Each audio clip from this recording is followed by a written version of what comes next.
right now it's not spinning anymore. As you can see, the spring is turning along with it. If I lower the speed, I have to spin it by hand actually to do that.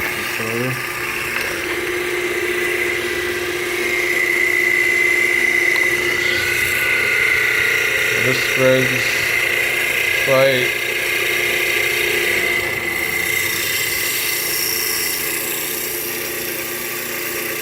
So right now it's at the second highest speed and it's kind of wobbly here. And if I put it at the highest, then that's what happens.